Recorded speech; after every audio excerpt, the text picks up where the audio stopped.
नमस्कार, मैं हूं आपके साथ रोहित।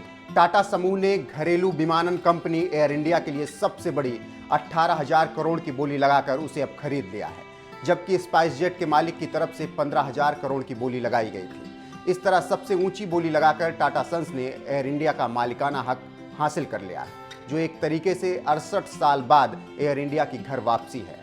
इस ऐतिहासिक पल के मौके पर रतन टाटा बेहद इमोशनल हो गए, क्योंकि वो जानते हैं कि एयर इंडिया की घर वापसी के क्या मायने। साल 1932 ये वो समय था जब भारत अंग्रेजों का गुलाम था, लेकिन इसी गुलामी के दौर में जे.आर.डी. टाटा ने एक विमान कंपनी की नींव रखी, जिसका नाम उन्होंने रखा टाटा एयरलाइंस। समय के साथ टाटा एयरलाइंस लगातार आसमान की ऊंचाइयां छूती गई और इस बीच 1947 में भारत आज़ाद भी हो गया।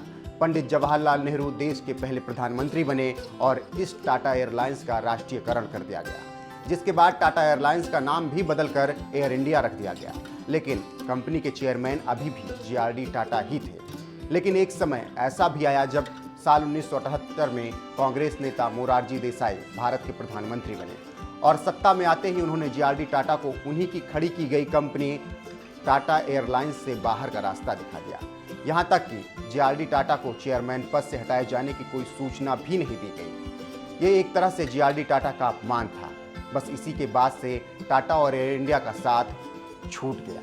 लेकिन आज जब मोदी सरकार सत्ता में है तो उसने कई इंडस्ट्रीज को प्राइवेट सेक्टर के लिए खोलने की नीति अपनाई है, जिसके तहत एयर इंडिया को बेचने के लिए सरकार ने 12,906 करोड़ रुपए रिजर्व प्राइस रखे, जिसके बाद एयर इंडिया को खरीदने के लिए स्पाइस जेट के मालिक संजय सिंह ने 15,000 करोड़ की बोली लगाई। लेकिन रतन टाटा के लिए ये एक बेहतरीन मौका था कि वो एक बार फिर से जे.आर.डी. टाटा की खड़ी की गई कंपनी एयर इंडिया को अपने घर ले आए, और ये मौका भला वो कैसे जाने देते। उन्होंने 18,000 करोड़ की बोली लगाई, जो स्पाइस जेट से कहीं ज़्यादा थी।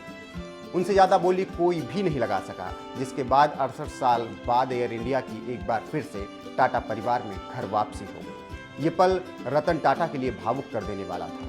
यही वजह है कि उन्होंने तुरंत एक घर और प्लेन के इमोजी के साथ ट्वीट कर लिखा, वेलकम बैक एयर इंडिया, यानी घर वापस लौटने पर स्वागत है एयर इंडिया।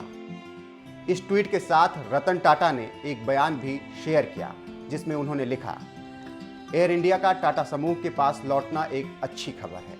ये स्वीकार करने वाली बात है कि एयर इंडिया को फिर से बनाने में बहुत मेहनत लगेगी। साथ ही एविएशन मार्केट में इससे टाटा समूह को पहुंच बढ़ाने में ठोस अवसर मिलेगा।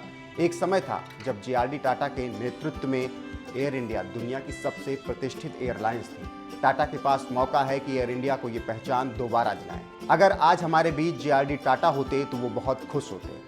हम सरकार के भी शुक्रगुजार हैं कि उसने हाल ही में कई इंडस्ट्रीज को प्राइवेट सेक्टर के लिए खोलने की नीति अपनाई। रतन टाटा ने इस ऐतिहासिक मौके पर एक तस्वीर भी शेयर की है, जिसमें टाटा एयरलाइंस की नींव रखने वालों में शामिल जे.आर.डी. टाटा विमान के सामने खड़े हैं, जबकि कुछ यात्री इस विमान से उतरते हुए दिखाई दे रहे हैं। इस तस्वीर के जरिए उन्होंने जे.आर.डी. टाटा को याद किया है। आपको बता दें कि रतन टाटा का जे.आर.डी. टाटा के साथ काफ़ी लगाव रहा है। दोनों के बीच खून का रिश्ता भले ही नहीं था, लेकिन उनके बीच काफ़ी अच्छा गहरा संबंध था। रतन टाटा ने साल 1991 में जे.आर.डी. टाटा से ही टाटा समूह की जिम्मेदारी ली थी और जे.आर.डी. टाटा से उन्होंने काफ़ी कुछ सीखा था। जे.आर.डी. टाटा को रतन टाटा प्यार से जे बुलाते थे। जे.आर.डी. टाटा के अंतिम कुछ वर्षों में रतन टाटा ने उनके साथ काफ़ी वक्त बिताए।